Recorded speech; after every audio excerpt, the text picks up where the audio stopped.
Алматыда бір айдың ішінде 15 көшенің келбеті түбегейлі өзгеріп, жаяу жүргіншілер жолы кеңейеді. Бұл жөнінде қалалық сәулет және құрылыс басқармасы мәлімдеді. Қазірдің өзінде шаһарда Қарасай, Бөгенбай және Қабанбай көшелерінде қозғалыс бір бағытқа ауыстырылды.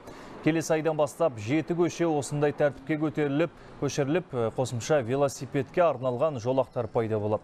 Бұл көлік кептелісін азайтып, экологияны жақсартуға септігін тигізеді дейді мамандар. Сонымен қатар шаһарда ғимараттардың сыртқы келбетін бояуда ортақ үйлесім болуы шарт. Жалпы биылғы жарты жылдықта қалада 402 ғимараттың құрылысы басталды. Оның ішінде мектеп, балабақша, емхана сынды әлеуметтік нысандар бар. Осы аяқталатын жұмыстары биыл проспект Назарбаева бітеді, Абылайхан бітеді, Абай көшесі бітеді, Абай майданы мен Дворец Республика алдындағы бітеді. Сол жерде детский площадкалар да болады, велосипедный дорожкалар да болады. Олар бітетінін мен білем, 1 сентябрьға дейін.